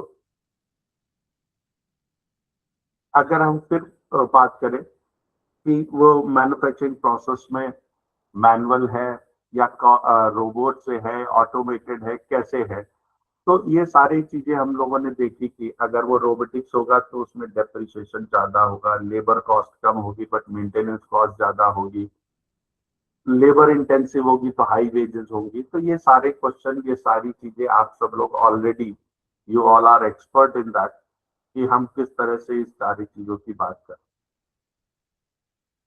हमने example बात करी एक टोयोटा की, अब ईवी व्हीकल की बात करी तो उसमें दो तीन बड़े प्लेयर्स हैं, जिसमें टेस्ला है, BYD है। और टेस्ला है तो उसके दिमाग में भी क्वेश्चन होगा किस तरह के, is there any platform to which we can reach MSME for giving. Sir आगे वाले सेशंस में इन सब पे भी पहुंचेंगे, कैसे उनको पकड़े, कहाँ से हमारे पास इंफॉर्मेशन आएगी, क्या करे। We will share each and everything, but वो सीरीज के डिफरेंट डिफरेंट सेक्शंस में आगे चलती जाएगी, जैसे वो बढ़ती जाएगी उस तरह से हम लोग उसको करते जाएंगे। आप टेस्ला का के पास एक अपना कॉस्टिंग सिस्टम है ना, तो क्वेश्चन आएगा क्या टेस्ला किससे compete करती है, मारुति से कि टाटा से, नैनो से।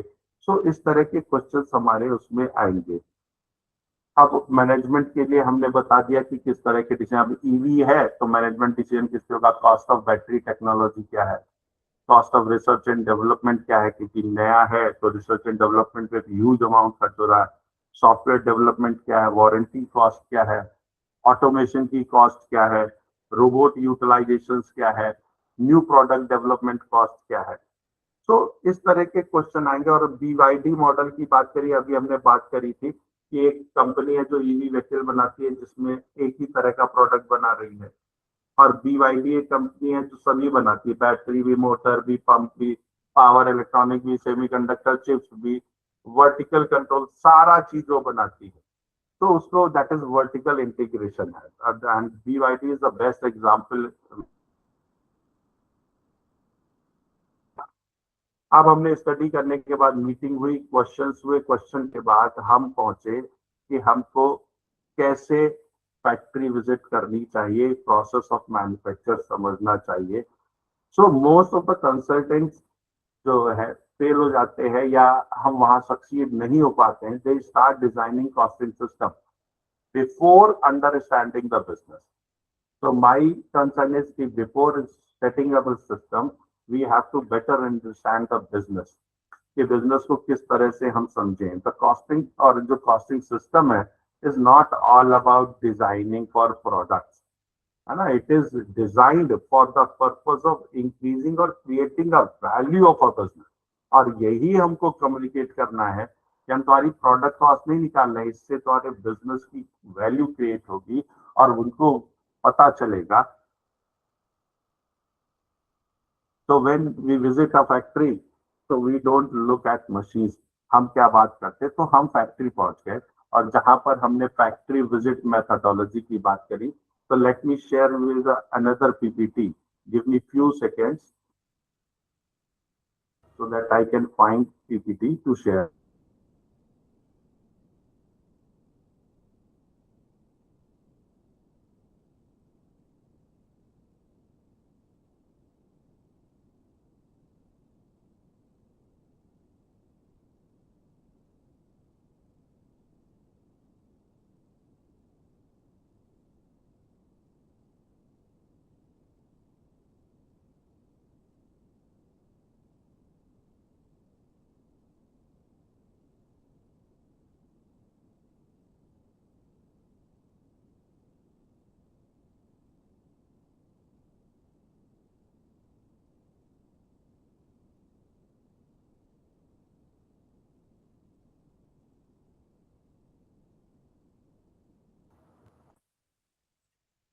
हाँ शुभम जी, PPT दिख रही है आपको सब लोगों को? Is a PPT visible to everyone? Visible, sir. Hello, am I audible? Yes, sir. Audible, sir. Deepak ji, am I audible? Yes, visible. Voice मेरा नहीं आ रहा है क्या?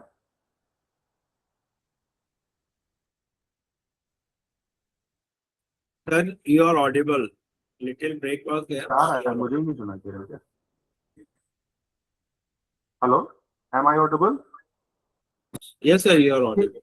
सो PPT में ये सारी चीजें मैंने उस लेक्चर में कवर कर रखी है कि कौन कौन से अप्रोचेज है फैक्ट्री विजिट के समय। स्टडी ऑफ द प्रोडक्ट मैंने बताया, कंप्लीट प्रोसेस ऑफ मैन्युफैक्चर। अब जब हम प्रोसेस ऑफ मैन्युफैक्चर समझते हैं तो ऑलवेज स्टार्ट विद जहां से मटेरियल स्टार्ट होता है, इनपुट होता है। तो start from the material receipt to dispatch, उसके बीच में प्रोसेसेस आते हैं। So always start from the beginning. But sometimes जब हम फैक्ट्री विजिट करते हैं तो मशीन आती है। सो आपका क्वेश्चन, जो भी वहां का टेक्निकल बंदा है जो उस प्रोडक्शन का देखता है, उससे हमारा क्वेश्चन कि सर जहां से मटेरियल इनपुट होता है, रखा जाता है, वहां से शुरू करें और वहां तक ले चले जहां पर वो फिनिश गुड्स बनकर आ जाता है। सो हम मान लेते हैं कि एक छोटा सा एग्जांपल कंपनी है जो कॉइन्स मान लीजिए बनाती है और वो कॉइन्स मैन्युफैक्चर करती है। तो कॉइन के लिए अगर ध्यान से सोचे तो कॉइन के लिए सिक्के हमको एक मेटल चाहिए होता है। तो दो तरीके हैं, एक हम रॉ मटेरियल खरीदें, उनसे हम गोल कॉइन्स को बनाए। जैसे घर पे आटे को बेल के छोटी छोटी हम लोग बनाते हैं ढकनी से काट के। तो ऐसे सोचे कि एक बड़ी सी शीट है और उसमें हमने काट कर जब निकाला, that is technically known as blanks, खाली है, उन पर कोई भी स्टैंपिंग नहीं हुई। और दूसरा है कि कंपनी हो सकता हो ब्लैंक्स परचेज करती हो और सिर्फ स्टैंपिंग करती हो। तो दो केसेस। तो हमने उनसे पूछा कि आप जब कॉइन मैन्युफैक्चर करते हो तो ब्लैंक्स भी आप खुद ही बनाते हो या ब्लैंक्स आप खरीदते हो? सो हम पहला केस मान लेते कि उन्होंने कहा नहीं जी हम ब्लैंक खरीदते हैं और ब्लैंक लेकर आते हैं। तो हमारा क्वेश्चन होगा ब्लैंक कहाँ से खरीदते हैं, फिर ब्लैंक कैसे आता है, ब्लैंक की कॉस्ट कितने उसके वेंडर्स हैं, ब्लैंक वहां से चलता है फिर यहाँ पर आता है, फिर आप कहाँ पर स्टोर करते हो। ब्लैंक्स की कुछ कैरेक्टरिस्टिक जानने की कोशिश करी कि ब्लैंक जो आता है तो हमने देखा कि ब्लैंक के साइड में कुछ धारी होती है, शायद उंगली में लग सकती है। यह सारे क्वेश्चन हमने देखे। फिर हमने पूछा ये जो ब्लैंक्स आप परचेज करते हो फिर ब्लैंक्स का क्या करते हो? देन ही सेड कि ब्लैंक्स को हम ले जाते हैं और ब्लैंक्स को पहले हम साइड से उसकी क्लीनिंग करते हैं, फिर ब्लैंक जाता है तो उस पर स्टैंपिंग होती है। स्टैंपिंग के लिए जब ये मेरा हाथ दिख रहा है ये डाई है जिस पर वो पंच करता है और सिक्के पर वो छपता जाता है। तो एक डाई होगी, एक डाई का होल्डर होगा। अब ये डाई भी दो तरह की होती है क्योंकि एक तरफ हेड होता है एक तरफ टेल होता है। तो same die can not be, it means दो तरह की डाइज है जो यूज हो रही है फॉर प्रोसेस में, और वो डाई के होल्डर्स हैं।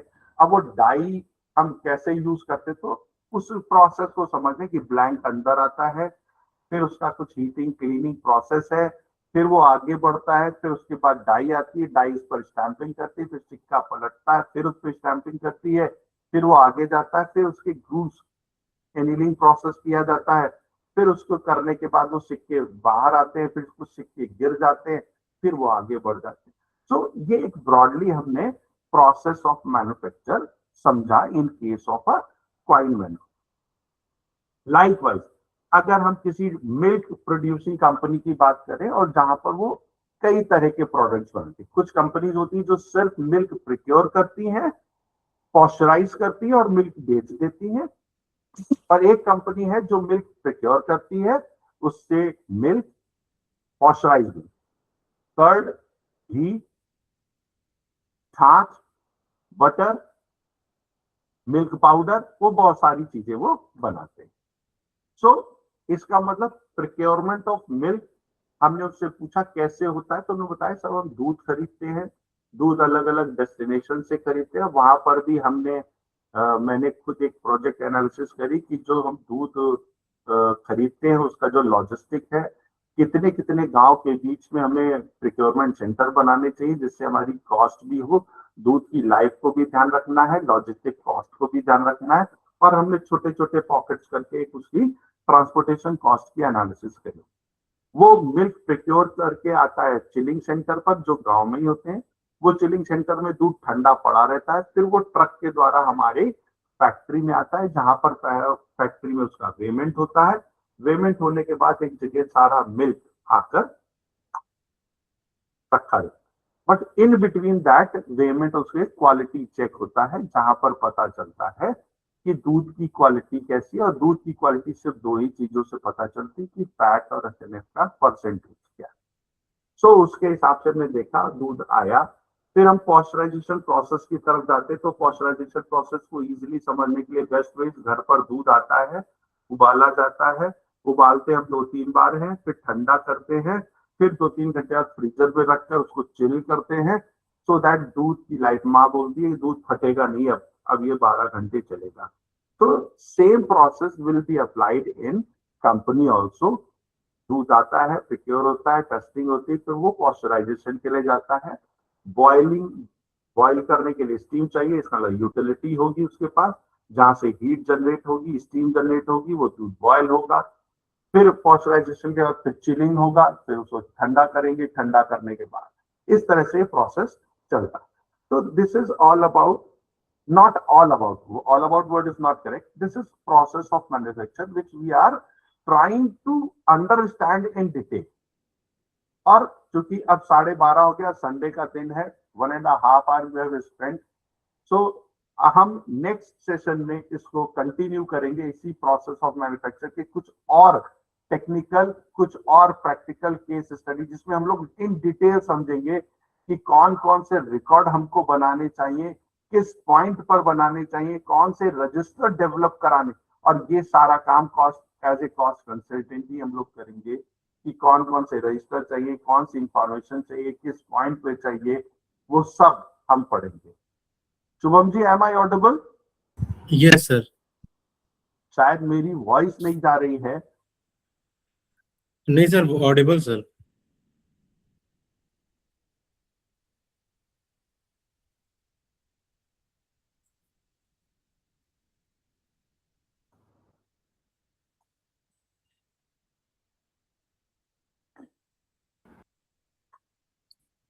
सो अपने आने वाले सेशंस में हम लोग इस तरह से करेंगे। Hope you have enjoyed this session. Moderator is might be I'm not audible to moderator. Thank you so much sir for insight and practical session. आज का सेशन सिर्फ प्रोसेस ऑफ मैन्युफैक्चरिंग समझने। सेशन में हम लोग फर्दर बात करेंगे कि कैसे फ्यूल है, एयर कंप्रेसर है, स्टीम है, इलेक्ट्रिसिटी है, उन सब के बारे में रिकॉर्ड्स की बात करेंगे। और उसके hello Shubham ji, am I audible? Yes sir, audible sir. हाँ, सो आज का सेशन चूंकि 12:30 हो गए हैं और संडे का दिन है, तो मेरी आपसे रिक्वेस्ट है, सेशन के फर्दर पार्ट को हम लोग नेक्स्ट सेशन में करेंगे।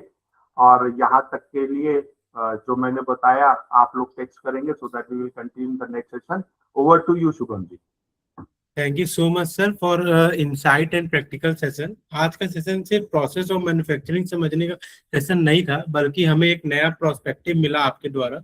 इसमें हमको पता चला कि हम कॉस्टिंग सिस्टम की शुरुआत कैसे कर सकते हैं, और हमारे लिए कॉस्टिंग केवल कॉस्ट शीट तक ही सीमित नहीं है। फैक्ट्री फ्लोर में जाके हम लोग कैसे मैन्युफैक्चरिंग प्रोसेस को समझ सकते हैं और इफेक्टिव कॉस्टिंग सिस्टम डेवलपमेंट पे हम लोग कैसे वर्क कर सकते हैं, इसके बारे में आपने आज हम लोग को बताया। इसके लिए thank you so much sir. And I hope so कि आगे जब सेशन होगा तो उसमें हमें और भी बहुत कुछ सीखने को मिलेगा। और प्रैक्टिकल एग्जांपल जो आपने टोयोटा का लिया, ये भी सर बहुत ही अच्छा स्टडी था। इसी बहाने हम लोग को भी ये पता चला कि ये ऐसी भी एक स्टडी हुई है जिसमें हम लोग को कॉस्टिंग के बारे में और चीजें सीख सकते हैं, और आपने काफी अच्छा हम लोग को ब्रीफ भी किया, तो उसके लिए thank you so much sir. And इसी के साथ जी, यस सर। आप धन्यवाद करें, उससे पहले मैं भी धन्यवाद करना चाहूंगा। Thank you so much everyone for a patience hearing and hope you have enjoyed this session. And my request कि आप सब लोग नंबर अगर इस पर शेयर कर देंगे, मैं नंबर शेयर कर रहा हूँ, आप मेरे को व्हाट्सएप करेंगे, so I will share the PPTs, because मैं पीपीटीज से कम उसका यूज करता हूँ, तो आप लोग को वो पीपीटीज इन डिटेल मैं शेयर कर दूंगा, तो आप मेरा नंबर सेव कर सकते हैं और उस पर मैं आपको डिटेल्स शेयर कर दूंगा। Thank you so much Shubham ji for organising this programme and thank you so much for patience sharing. Thank you so much sir.